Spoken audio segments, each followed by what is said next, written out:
Todo mundo me ouvindo? Alguém dá um... Ok. No ar, então. Deixa eu colocar aqui para...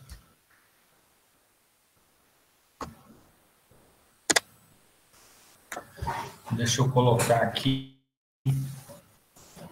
Pega menos luz.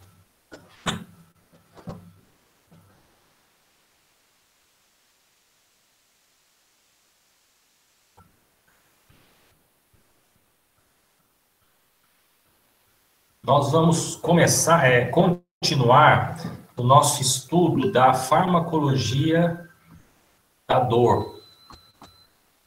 Tá certo?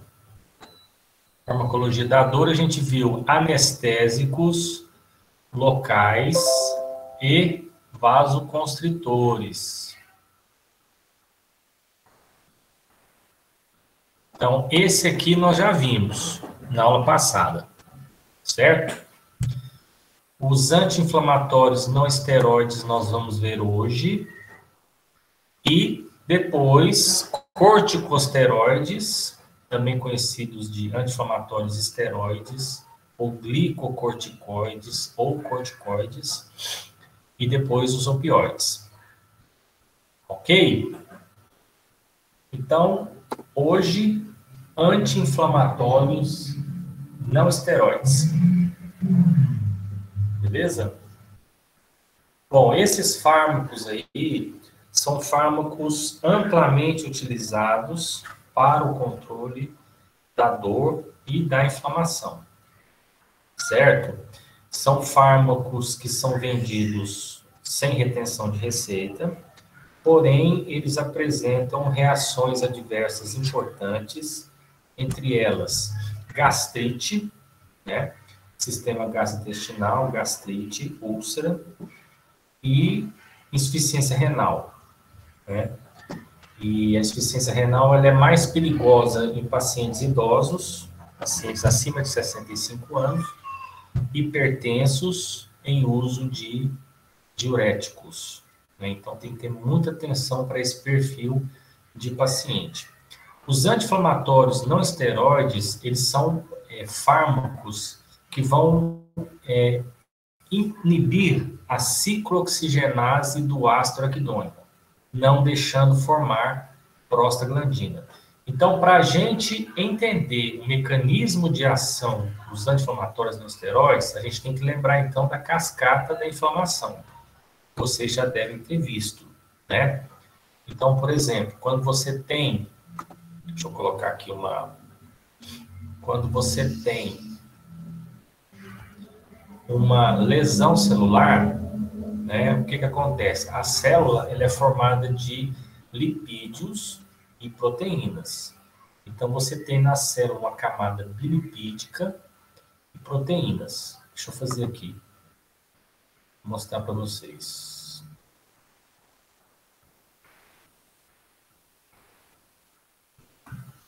Só um minutinho.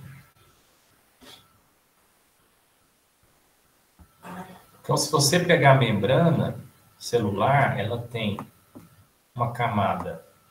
Existem lipídios, a camada, vocês lembram, né? Estruturas assim, mais ou menos. Essa camada ela é bilipídica.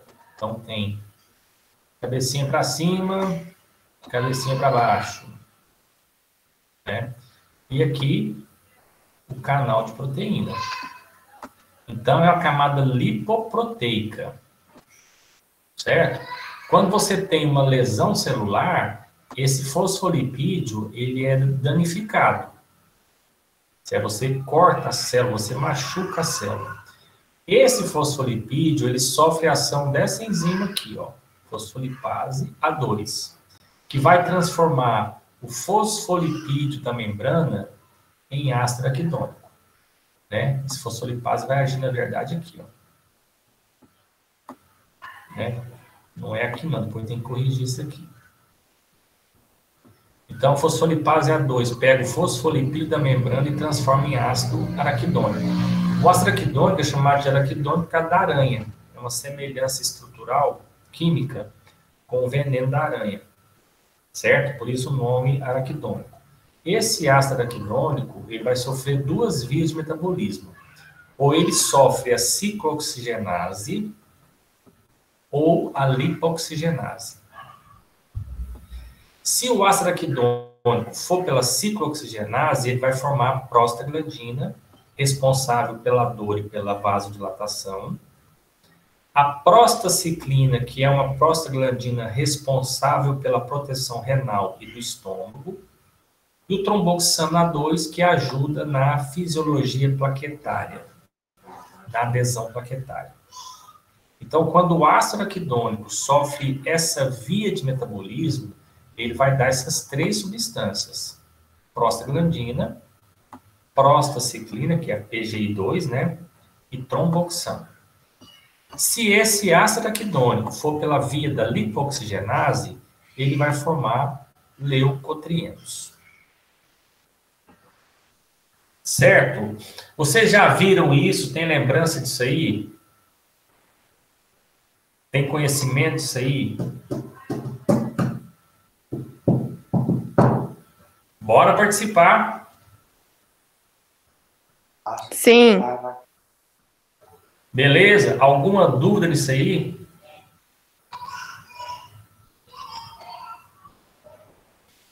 Não, tranquilo. Beleza. Bom, o que os anti-inflamatórios vão fazer dentro dessa cascata? Eles vão fechar isso aqui, ó. Então, os AINES, eles bloqueiam a ciclooxigenase do ácido araquidônico.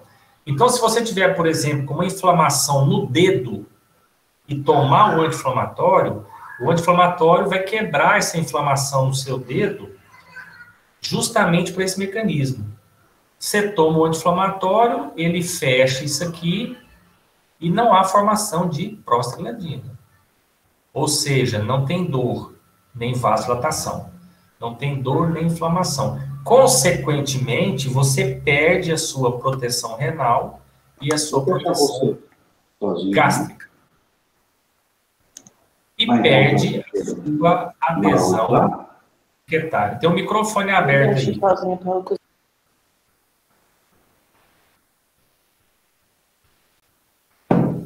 Beleza? Então aí você entende. Se eu falar assim, qual que é o mecanismo de ação dos AINES? Nós vamos chamar de AINES. Anti-inflamatórios não esteroides. Que é um Ezinho, né? AINE. Beleza? Como é que os AINES vão agir? Eles vão inibir a ciclooxigenase do ácido araquidônico. Pronto. Consequentemente, né, não deixando formar prostaglandinas responsáveis pela dor e pela vasodilatação. Ou pela dor e pela inflamação, você pode colocar. Consequentemente, você vai ter... Professor. Tá, você está entendendo o que eu estou mostrando aqui? Aham. É porque Tá, então vamos lá. Não, ele inibe o quê? É porque eu quero que você compreenda. Se você colocar esse desenho na memória, eu estou querendo explicar isso. Se você mentalizar, se você memorizar esse desenho aí, você vai ter todas as respostas importantes em relação aos AINES. Então, grave isso aí. Aí se eu perguntar assim, qual que é o mecanismo de ação dos AINES? Você vai falar aqui, ó. Ele bloqueia a ciclooxigenase do ácido araquidônico, não deixando formar prostaglandina, responsável pela dor e pela vasodilatação. Pronto, a resposta está toda aqui. Se eu perguntar assim, quais são as principais reações adversas com o uso de AINES? Você vai falar aqui, ó. Perde a proteção renal, perde a proteção gástrica e perde a adesão plaquetária. Então, tá tudo aqui.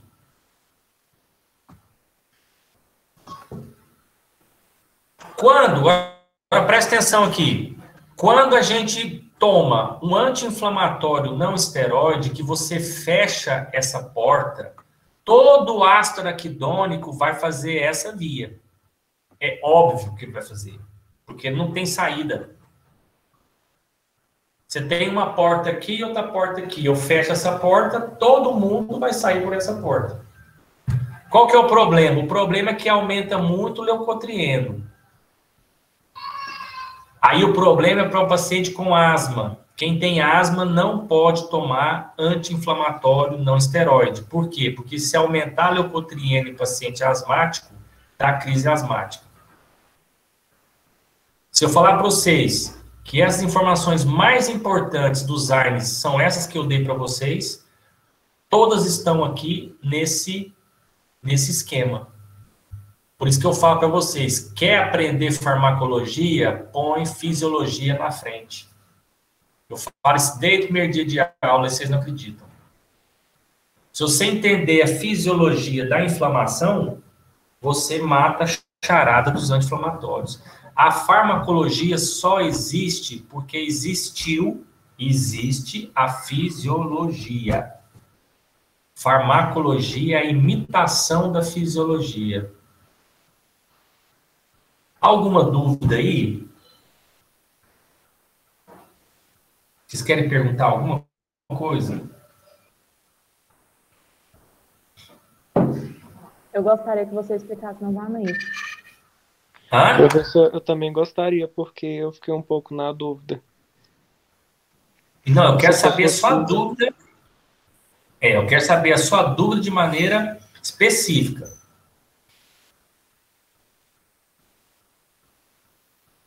Onde que está a sua dúvida? Então, tá sendo no geral mesmo, professor. Mas o que você entendeu?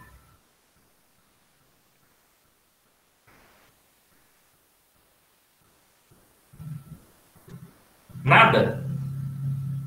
Bom, não fui eu que falei no chat, não, mas eu também não entendi muita coisa, não, desculpa.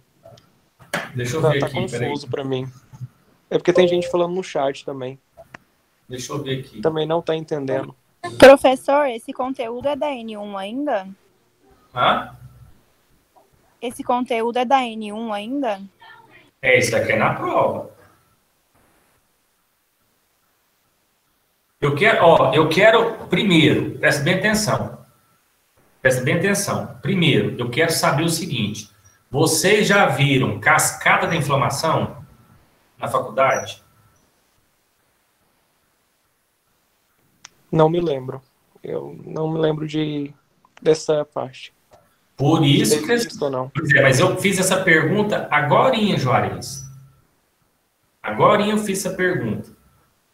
Aí vocês falaram para mim que vocês já viram isso na fisiologia. Não, então, eu não lembro, entendeu? Eu não sei se a gente já viu, é porque eu realmente não lembro. Não, então vocês não viram, porque isso aqui, gente, é base. Isso aqui é base. Eu preciso desses feedbacks para eu poder ir cobrando isso das matérias básicas. Certo? Olha lá, eu vi, mas não fazia faculdade aqui. A Issa falou. A Tiffany disse que viu, mas não lembra. Isso aqui, Tiffany, é inesquecível. Você viu uma vez, é inesquecível. Eu vou explicar de novo. Não tem problema. Agora eu quero que vocês prestem atenção, que vocês participem. Tá certo? Tem muita gente que liga o computador e vai fazer outra coisa. Eu sei disso. Não pode. Vocês têm que participar, vocês têm que perguntar, porque senão vocês desmotivam os professores. Ok? Então, vocês têm que aparecer a carinha, vocês não mostram a carinha de vocês. Tanta gente bonita aí não mostra a cara. Tem que mostrar, tem que participar. Como diferenciar os ARNs dos não ARNs? Os não ARNs são os corticosteroides. Eu vou mostrar para vocês. Deixa eu tentar explicar aqui de novo. Eu vou tentar... Vocês já fizeram... Vamos fazer o seguinte aqui, ó. Deixa aí o... Só um minuto.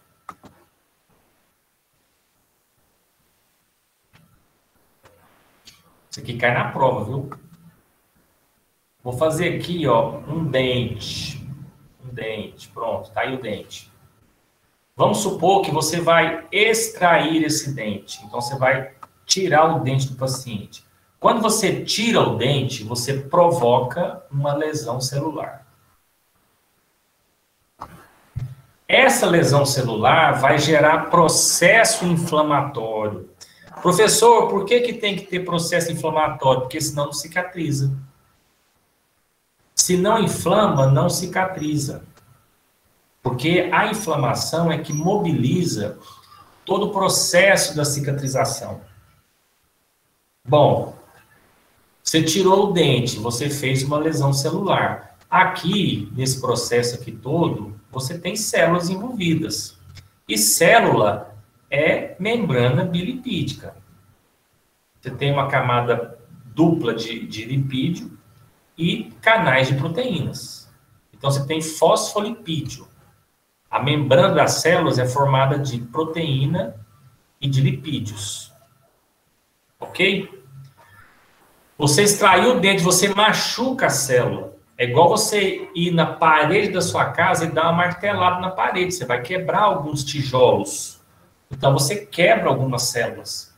Essas células que são quebradas, né, vamos dizer assim, que liberam o fosfolipídio, esse fosfolipídio, ele é imediatamente metabolizado por essa enzima aqui, ó, que ela está lá no tecido. Ela vai agir aqui, na verdade, ó. Ela vai quebrar esse fosfolipídio, que é o tijolinho que você danificou da parede, e vai transformar em ácido araquidônico. É tudo processo enzimático. O ácido araquidônico, ele vai sofrer duas vias de metabolismo. Ou ele vai entrar pela porta da ciclooxigenase, ou ele entra pela lipoxigenase. Se as moléculas de ácido araquidônico entrarem pela ciclooxigenase, elas vão gerar prostaglandina, prostacyclina e tromboxana 2. Se ela entrar pela lipoxigenase, ela vai gerar leucotrieno. Certo? O ácido araquidônico, quando ele entra pela ciclooxigenase, ele vai gerar prostaglandina. Por isso que você extrai o dente do paciente, o paciente fica com dor e com o rosto inchado. Porque liberou prostaglandinas, essas prostaglandinas, elas são inflamatórias. Então, por isso que se dá um anti-inflamatório. Por quê? Porque ele vai fechar essa enzima. Aí todo o ácido araquidônico vai pela outra via. Aqui fica bloqueado. Em compensação, você perde a proteção renal e gástrica, porque a prostacyclina via COX-1, ela participa do processo, né, de homeostasia, de equilíbrio orgânico, assim como tromboxana 2, que é responsável pela adesão da plaqueta, pela formação do trombo. Então, se você der um anti-inflamatório não esteroide para o paciente, ele não vai ter dor, não vai ter inflamação, mas, consequentemente, ele vai perder a proteção renal, a proteção gástrica e a adesão plaquetária. Esses são os principais efeitos adversos. E quando o paciente tem asma, a gente não dá o AINE. Por quê? Porque você aumenta muito o leucotrieno. Leucotrieno em paciente asmático vai gerar crise asmática. Dúvidas? Vamos perguntar. Tenho dúvida em relação a esse COX, a função dele. Não entendi. A função do COX, não é que você falou? Você tem... deixa eu só abrir essa janela aqui um minutinho, peraí. Você tem, na verdade, duas ciclooxigenases. Você tem uma ciclooxigenase chamada ciclooxigenase 1, que ela é constitutiva. O que é ser constitutivo? Participa da fisiologia normal. Então, o seu rim funciona, o seu estômago funciona, As suas plaquetas funcionam porque existe a participação de uma enzima chamada ciclooxigenase 1. Então, ela é constitutiva. A ciclooxigenase 2 é inflamatória, ela só aparece no processo inflamatório. Entendi, professor.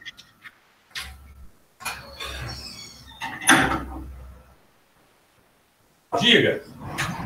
Tá fazendo muito calor. Fala aí. Quem ia perguntar? A Gesana fez uma pergunta no chat. Hã? A Gesana fez uma pergunta aí no chat. Se não me engano, o mecanismo de ação é inibidor da COX. Sim. Isso mesmo. Ele vai inibir as duas COX. Ele vai inibir a COX-1 e vai inibir a COX-2. Quando ele inibe a COX-2, ele tem uma ação anti-inflamatória. Quando ele inibe a COX-1, ele tem reação adversa. Certo? Mais dúvida? Pode perguntar. Vamos, gente. Tem uns que são seletivos, né, professor? Não Você tem os chamados inibidores da COX-2. Celecoxib, Valecoxib, tem alguns aí. No livro, eu fiz uma parte desse inibidor de COX-2. Para odontologia, o inibidor de COX-2 não é muito vantajoso, não, porque eles são mais caros, certo? Eles são mais caros e eles foram criados para paciente que vai usar anti-inflamatório por muito tempo, que tem uma doença reumática, por exemplo. Odontologia vai usar 3, 4, 5 dias. Então, não precisa de você preocupar a priori, né, com o rim e nem com o estômago. A priori. Só em alguns pacientes. Vai usar só 3, 4, 5 dias. A metabolização dos AINES, ele é metabolizado pelo fígado e eliminado pelos rins.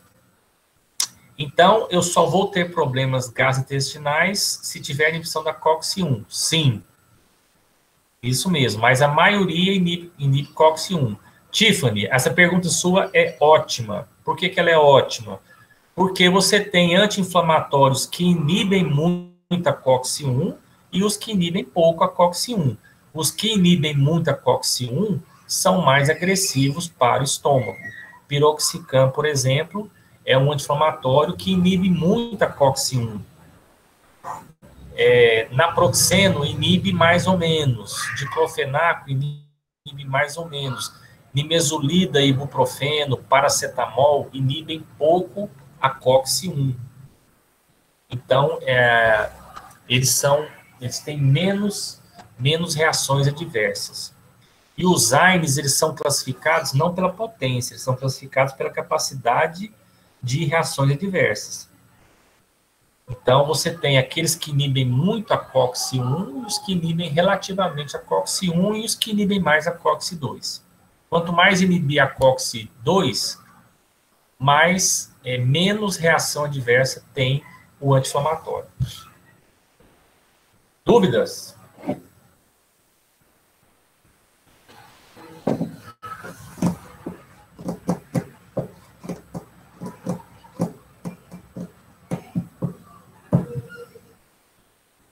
Sem dúvidas?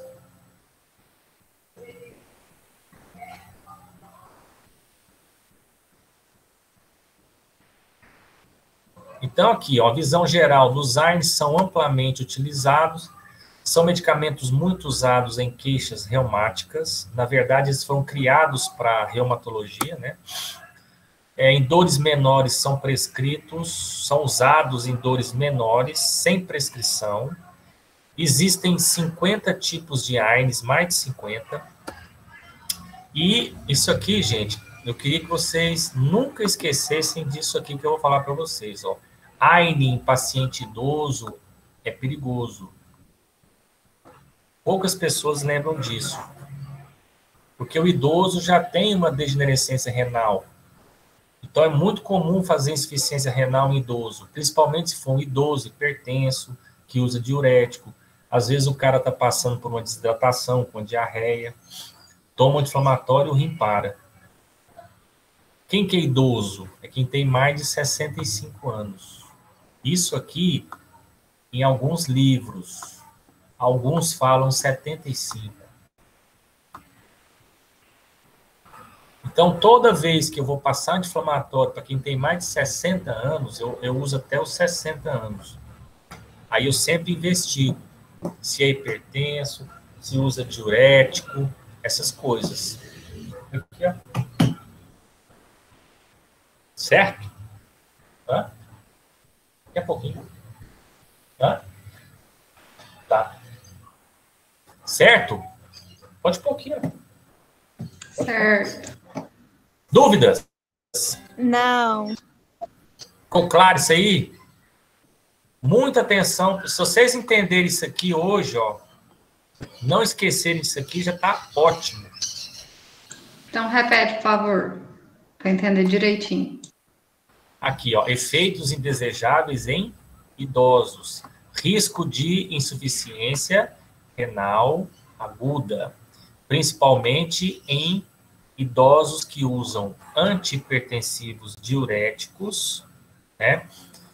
E que estejam passando por quadros de desidratação. E professor, Obrigada. Oi. O senhor falou que no caso dos idosos é para a gente ter essa investigação, né? E no caso, qual medicamento seria a prescrição, assim, qual a classificação, né? No caso, para esses idosos que têm já esse cuidado.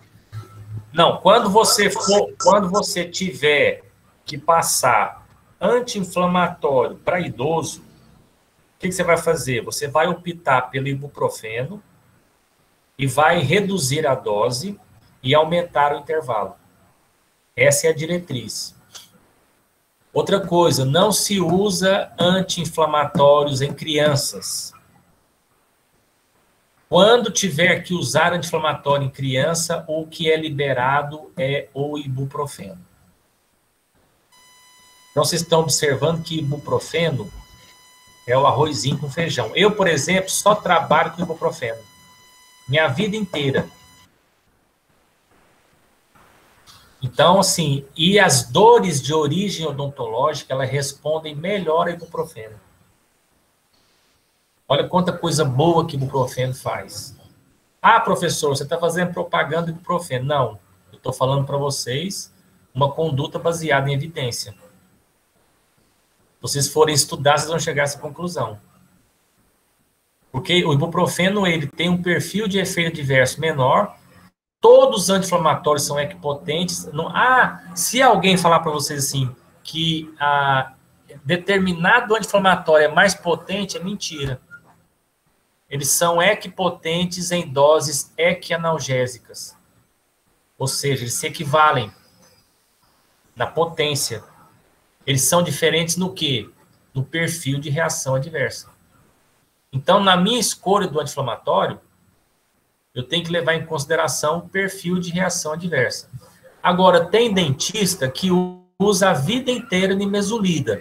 Está errado? Não. A literatura fala isso, que a experiência profissional deve ser levada em conta na hora de escolher um anti-inflamatório, não esteroide. Não precisa. Outra coisa, tem paciente que não responde a determinado anti-inflamatório.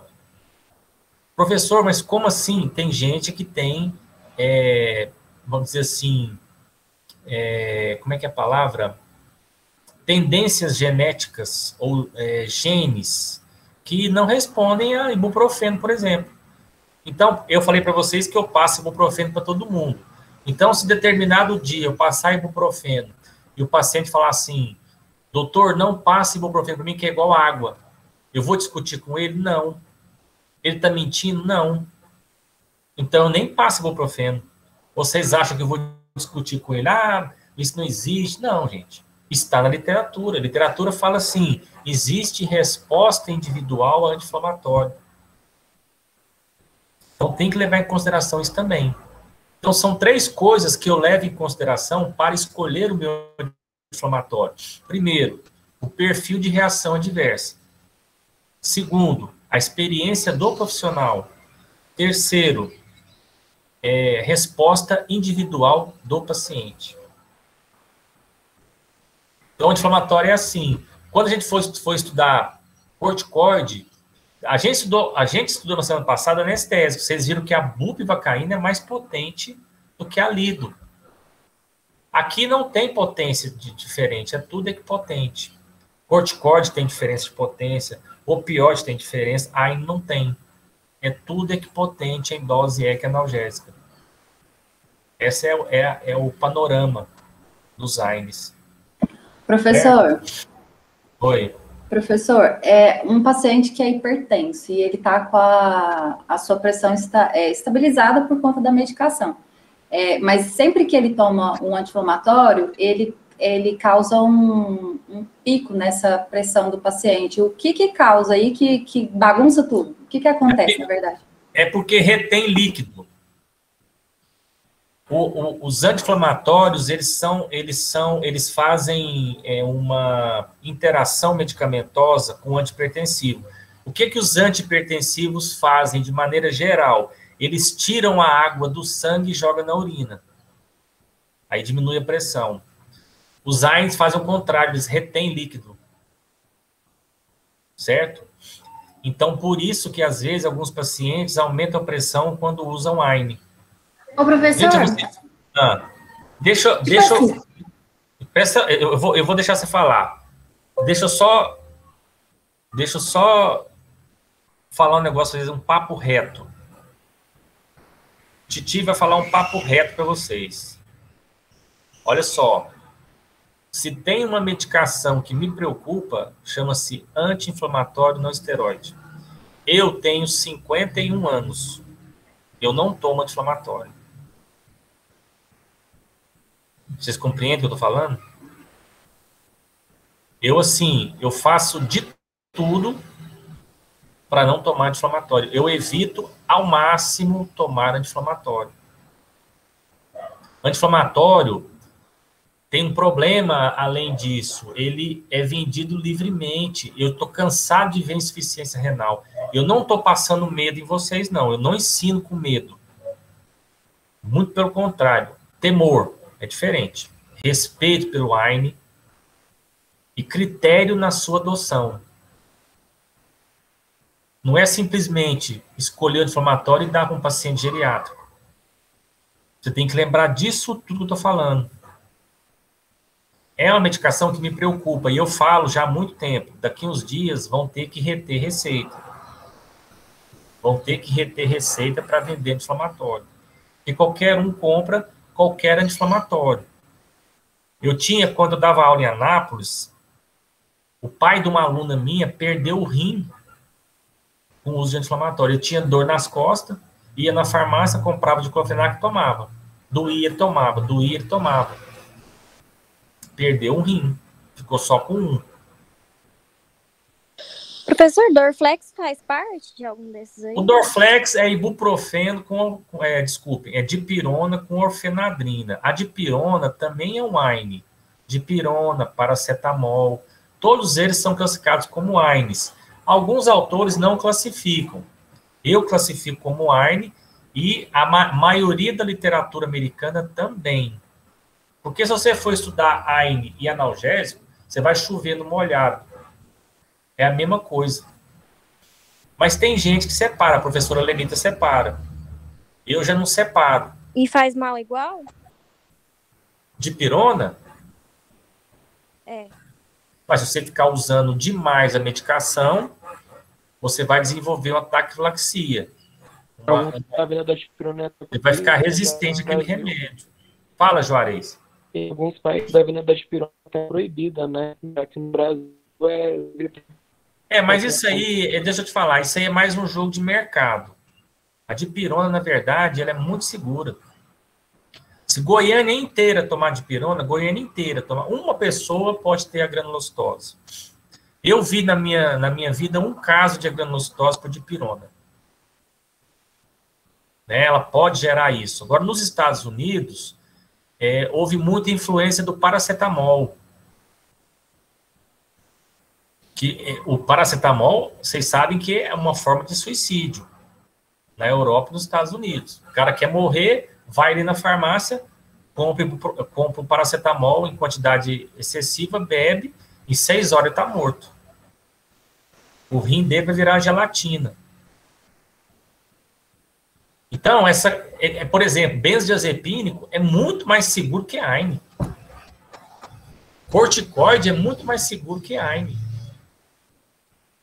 Isso numa visão geral, porque ninguém compra benzodiazepina também sem retenção de receita. Agora a AINE qualquer um compra.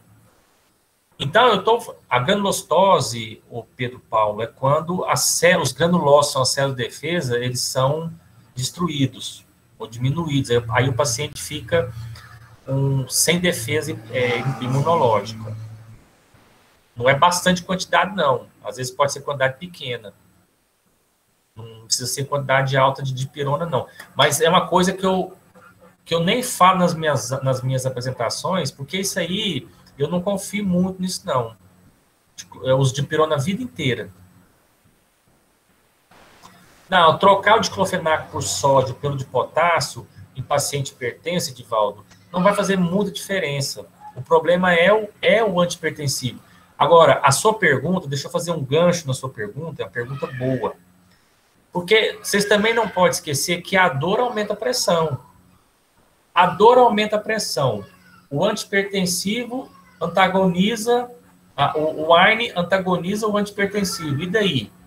E daí é o que eu falei para vocês desde das primeiras aulas. Prescrição é risco-benefício. Sempre. Vou deixar doer aumenta a pressão. Vou dar o AINE vai aumentar a pressão. O que eu vou fazer? Vocês estão entendendo? Que é sempre uma decisão difícil, por isso que farmacologia exige de nós muito estudo e muita responsabilidade. É colocar uma balança. Eu vou passar um medicamento para o paciente. Então, boto uma balança em cima da mesa, coloco de um lado o risco, do outro o benefício. Se o benefício superar o risco, aí tem como eu passar a medicação, compensa passar a medicação para o paciente.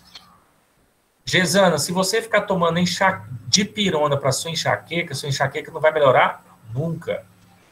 Não pode. Você tem que fazer o tratamento da enxaqueca. É usar anticonvulsivante, ou um antidepressivo, ou um beta-bloqueador, e não usar dipirona. Dipirona piora a enxaqueca. A médica passou, mas a médica não pode. Não se usa dipirona para enxaqueca. Gente, você tem uma crise de enxaqueca, tomar dipirona é uma coisa. Agora, você ficar tendo enxaqueca e tomando dipirona, que não pode. Aí tem que tratar a enxaqueca. Entenderam? Porque a dipirona, eu tenho enxaqueca hoje, amanhã, depois de amanhã, aí eu vou tomando dipirona, a minha enxaqueca não melhora.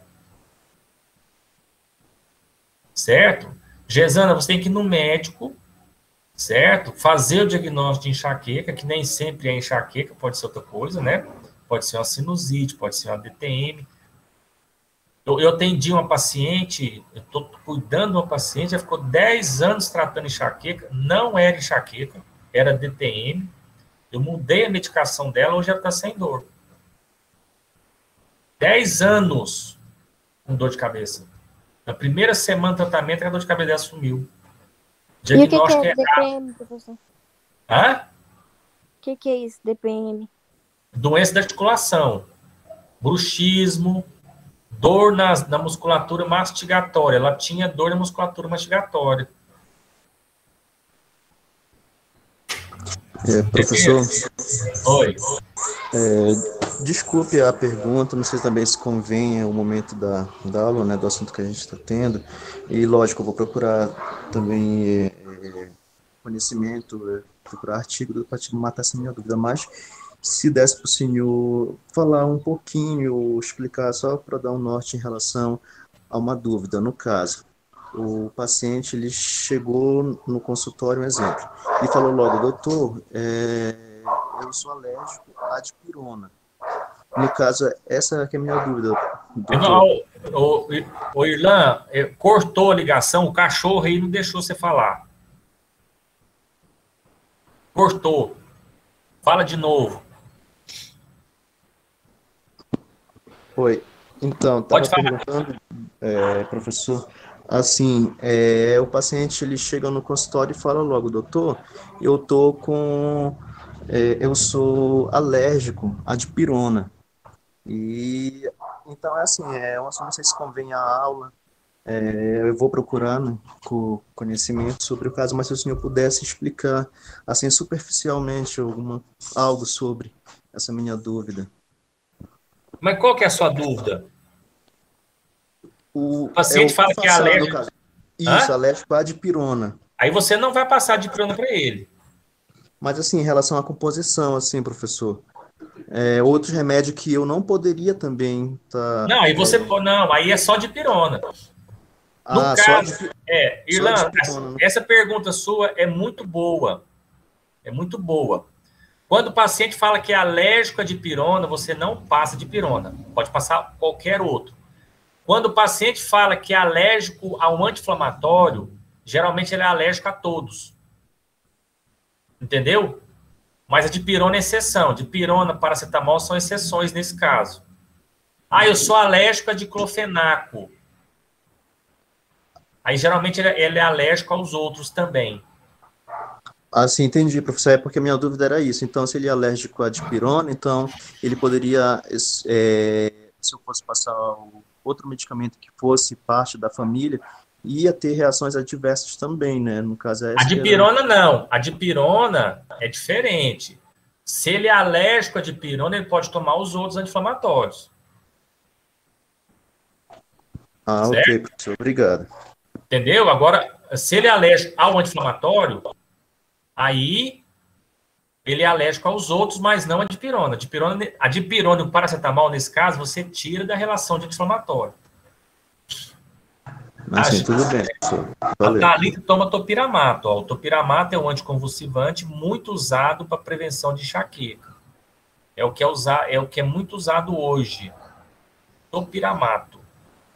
Viu? Que é um anticonvulsivante. Aí você está usando um anticonvulsivante para tratar enxaqueca. Não é ficar tomando dipirona. Tomando dipirona não vai melhorar nunca. Só piora, porque você tem enxaqueca provocada por dipirona. Beleza? Mas vocês querem perguntar mais alguma coisa?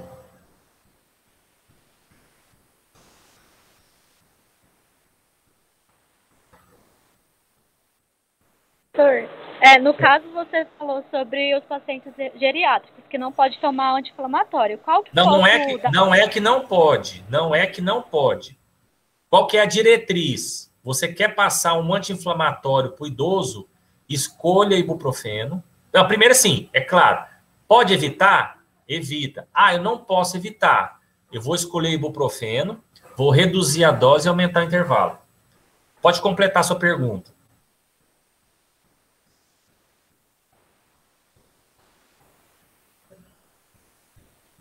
É isso? A dúvida? Ela disse no chat que era só isso. Tá. Os ARNs, eles são anti-inflamatórios, eles são analgésicos e eles são também antitérmicos. E são também antitrombóticos. Eles vão inibir a formação de trombo. Então, é por isso que se usa o AS. O AS é o protótipo dos anti-inflamatórios. Vocês sabem disso. Ácido acetil salicílico. Foi o primeiro inflamatório. Ele é usado em doses baixas como prevenção de infarto, AVC ou reinfarto. Porque ele tem ação antitrombótica. Então, ele não deixa formar trombos. As COX são a COX-1 e a COX-2. A COX-1 é constitutiva, né? Quando eu falo constitutivo, eu falo de proteção do estômago, proteção renal e fisiologia plaquetária. COX-2, inflamação. Aqui, ó. Inflamação, edema, vasodilatação e dor. Né? Isso aí é COX-2. Então, quando você dá para o seu paciente um anti-inflamatório, você controla o edema e a dor. Resumindo, dor e inflamação. Consequentemente, você tem os distúrbios gastrointestinais, os efeitos renais adversos, né, principalmente, esses dois aqui efeitos. E a precipitação do broncoespasmo em quem tem asma. Então, além dos idosos, tem que ter cautela na prescrição de AINE a asmático. A gente não dá AINE para asmático. Se você der um AINE para asmático, dali a pouco ele vai te ligar com falta de ar. Porque aumenta o leucotrieno. Fecha a ciclooxigenase, todo o ácido araquidônico vai pela lipoxigenase, aumenta a formação de leucotrieno. O que o leucotrieno faz? Broncoespasmo. Exemplos de AINES: ibuprofeno, diclofenaco, naproxeno, piroxicam, tenoxicam e o AS. Dipirona também entra, paracetamol também entra, cetoprofeno. Dúvidas? Alguma dúvida? Não. Vocês estão com questionário de anestésicos locais e vasoconstritores? Sim. Sim. Então, vocês fazem a pergunta e eu respondo. Vocês fazem a pergunta e vocês mesmos respondem. E eu corrijo. Vamos lá? Professor, deixa eu só tirar uma dúvida. Deixa só um minutinho. Deixa eu só responder o chat aqui. Tem algum medicamento com ação analgésica que também possui ação? A maioria, Edivaldo. Você falou assim, anti-inflamatório, não esteroide, todos eles são analgésicos. Agora, a dipirona, tem pouca ação anti-inflamatória, assim como o paracetamol e o cetorolaco. Eles têm pouca ação anti-inflamatória e são analgésicos. Agora, o contrário, todo anti-inflamatório é analgésico. Todo. São propriedades farmacológicas. Quem ia perguntar? É a Issa? Eu quero saber onde que eu assisto as suas aulas passadas. Eu tenho que tentar botar. Eu não consigo botar essas aulas no AVA. Você tem o livro? Eu comprei, só que eu não busquei ainda. Menina do céu. Tem que buscar o livro para você ler os capítulos depois da aula, responder as questões. Isso aí é que verdadeiramente você vai aprender. Quem está com os questionários aí? Quem pode fazer as perguntas, por favor? Eu faço. Vamos lá. Primeira pergunta. Conceitue anestésicos locais e explique seu mecanismo de ação. São fármacos que bloqueiam de maneira reversível os potenciais de ação responsáveis pela condução nervosa sem perda de consciência. Isso ocorre por serem bases fracas ionizáveis que se tornam não ionizáveis. E penetram em células nervosas, ionizando-se novamente e bloqueando os canais de sódio.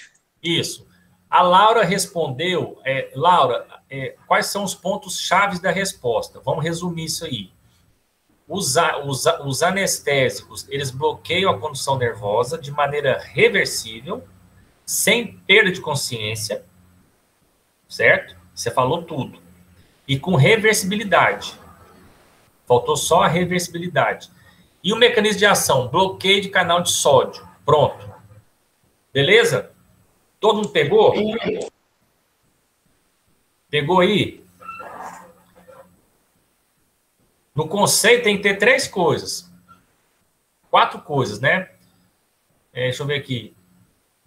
Bloqueio da sensação nervosa, né? Inibe a despolarização nervosa, sem tirar a consciência, com reversibilidade, volta ao normal, e sem perda de consciência.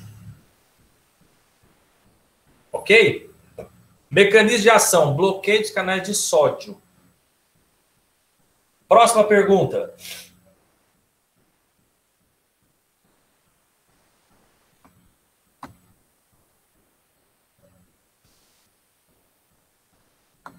Como se classificam os anestésicos locais? Como é que eles se classificam, gente? Classificam-se em ésteres e amidas. Os ésteres se dividem em ésteres do ácido benzoico e do paraminobenzoico.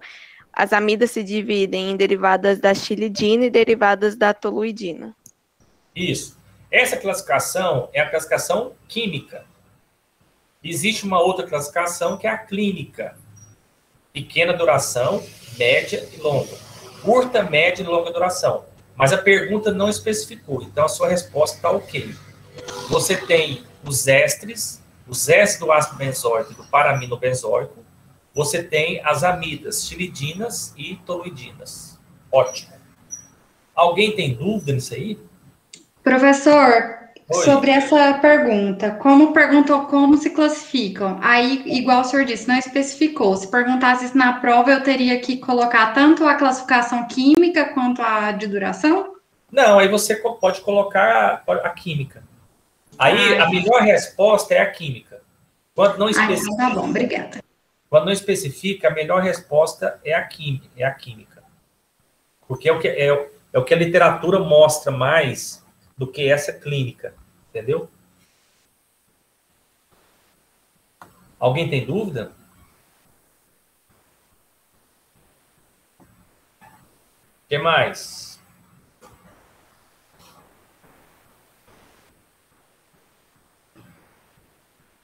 Diferencia anestésicos ésteres e amidas em suas principais características. Isso. O que vocês colocaram? Amidas são mais estáveis a reações alérgicas e a biotransformação é hepática. Já ésteres possuem maior potencial alergênico e sua biotransformação ocorre no sangue. Pronto. Todo mundo pegou isso aí? Todo mundo entendeu? Tranquilo, né? O éster dá alergia, a amida não dá alergia. Éster é mais instável, a amida é mais estável. Éster é metabolizado no sangue e a amida é metabolizada no fígado. Muito bem.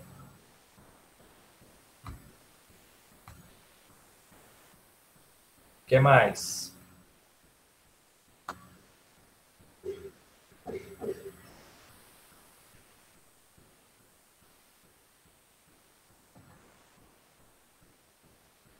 Quem vai perguntar? Quem vai fazer a pergunta agora? Quais parâmetros farmacológicos do anestésico local explicam sua latência e duração de ação? Quais são, gente? A latência qual que é? O que explica a latência? Essa eu não consegui responder. pKa, gente. Constante de dissociação. Quanto mais próximo o pKa do pH fisiológico, mais bases livres não ionizadas, são formadas. Mais pH-, aí difusão difunde mais e inicia mais rápido. Então, a resposta é pKa. pKa tem a ver com latência. E duração? Lipossolubilidade. Não, tudo bem. Mas ligação proteica. Você tem que colocar ligação proteica. A lipossolubilidade também. Então, coloca ligação proteica e lipossolubilidade. Lembrando que a lipossolubilidade tem mais relação com potência, mas também tem relação com duração. Tá certo? Professor, eu coloquei que o período de analgesia tem relação com a vascularização do tecido, associação com vasoconstritores, a ligação do fármaco, a proteínas plasmáticas e a rapidez da sua transformação. Tá errado? Não, aí é só que a pergunta aí é mais direcionada para a farmacologia do anestésico. Certo? Então, você esquece o vasoconstritor. Você não está errada, não. Então, para essa questão, a resposta curta e grossa. Latência, pKa, duração, ligação proteica. Mas se você coloca isso na prova, não tem como falar que está errado. Porque você colocou aí ligação proteica. Tem que estar ligação proteica. Ok? O que mais? Cite as funções dos vasoconstritores associados aos anestésicos locais. Qual é a função? Os vasoconstritores têm função de reduzir a perfusão, retardar a absorção do anestésico local, reduzir a toxicidade, aumentar a duração de ação e reduzir o sangramento. Perfeito. São esses 5 itens, né? Alguém tem dúvida?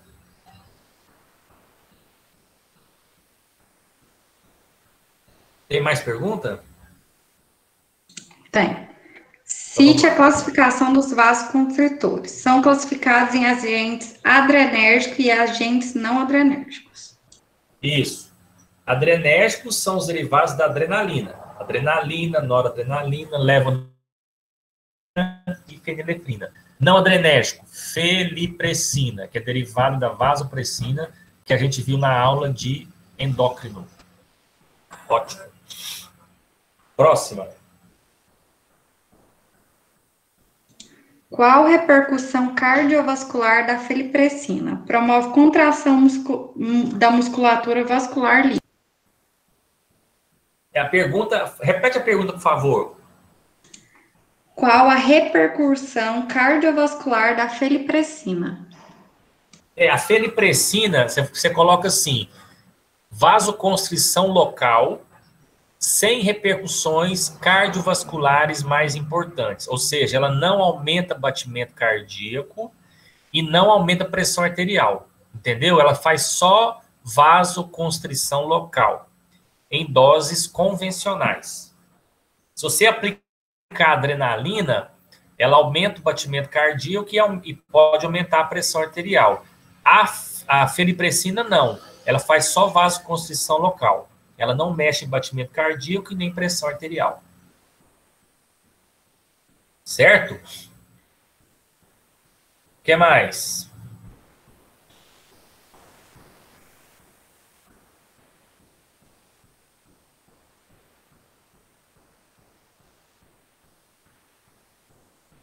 Cite as contraindicações absolutas para o uso de adrenalina como vasoconstritor. Quais são, gente? Angina estável, infarto e acidente vascular recente, hipertensão, hipertireoidismo e diabetes não controlada. Hipertensão grave, né? Coloquei hipertensão grave. Não é qualquer hipertensão.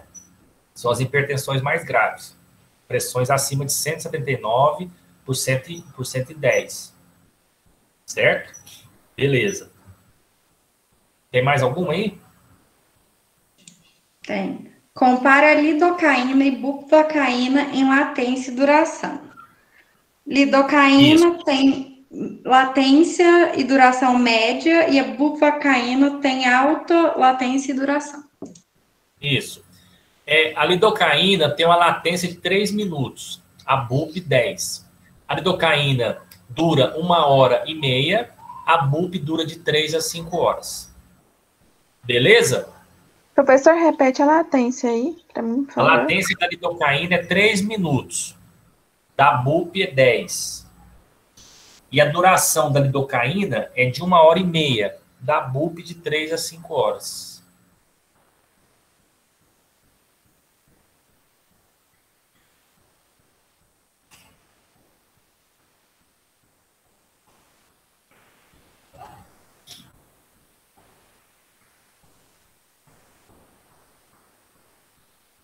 Mais alguma pergunta? Sim. Porque a mepivacaína 3% sem vasoconstritor é uma boa opção quando não se pode usar a adrenalina. Por quê, gente? Eu coloquei que é porque ela tem uma propriedade vasodilatadora discreta. Isso, ela tem isso mesmo. Ela vasodilata menos. Se ela vasodilata menos, ela precisa menos do vasoconstritor. Então, se você tiver que usar o anestésico sem vaso, mepivacaína. Se você usar lidocaína sem vaso, não dura 5 minutos. A MEP a 3% sem vaso dura 40 minutos. Anestesia pulpar. Então dá para você fazer muita coisa. Isso mesmo. Tem mais? Não, acabou. Acabou? Deixa eu mostrar para vocês aqui. Eu vou compartilhar a tela. Eu quero mostrar para vocês um filme que eu quero que vocês deem uma olhadinha lá no canal do YouTube. Aqui no AVA, ó, vocês estão vendo? Controle efetivo da dor em exodontias. Vocês clicam aqui e vai aparecer um filminho de 4 minutos e 47 segundos, certo? Vamos falar um pouquinho sobre o controle efetivo da dor no pós-operatório de exodontias.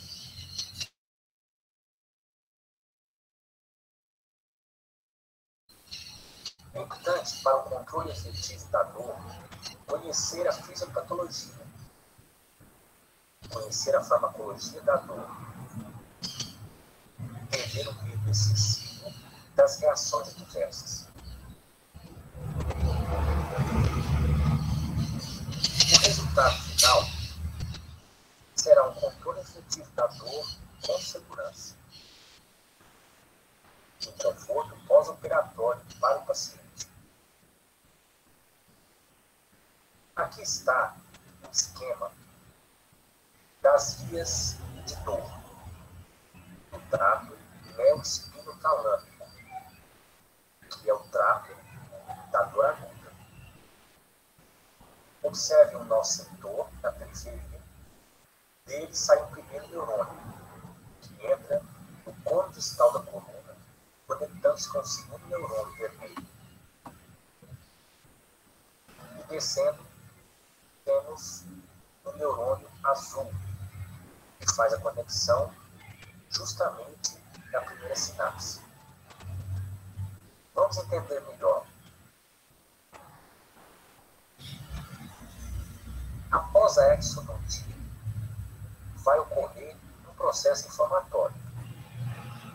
Nesse processo inflamatório, via COX-2, teremos a origem da prostaglandina, principalmente a PGE2, envolvida na dor. A PGE2 formada, então, liga-se no nosso setor. Com essa ligação, ocorrerá a despolarização do primeiro neurônio. Esse primeiro neurônio irá liberar na fenda uma substância chamada glutamato, que é uma substância que produz dor. O glutamato, então, se liga em receptores NMDA, o segundo neurônio, ocorrendo a despolarização desse neurônio. E a inflamação, então, chega ao talo. Para manter o equilíbrio, o organismo vai mandar sinais antiálgicos. Fica descendente do neurônio. E haverá a produção de glutamato opioides.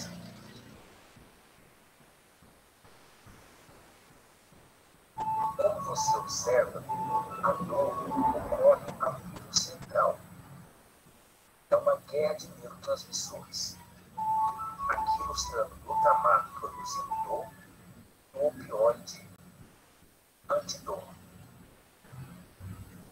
Portanto, há uma disputa de neurotransmissores. A dor é muito mais central do que periférica. De um lado, o glutamato. De outro, o opioide. Sendo assim, os medicamentos vão agir aonde?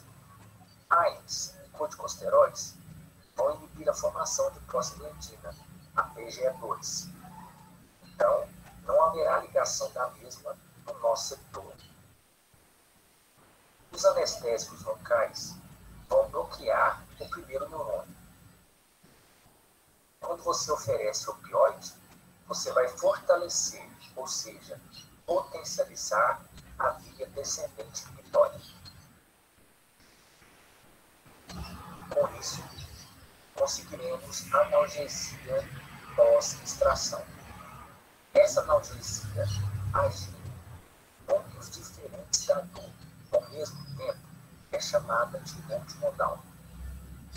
Analgesia multimodal é a associação de fármacos com mecanismos diferentes analgésicos, potencializando a antidor,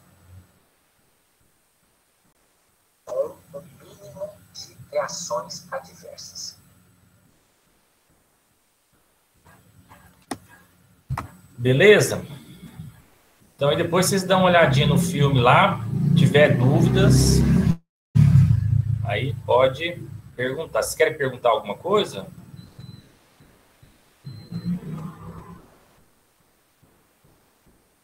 A Tiffany quer... Tiffany, você perguntou se... Ah, já pegou. Tá bom. Beleza.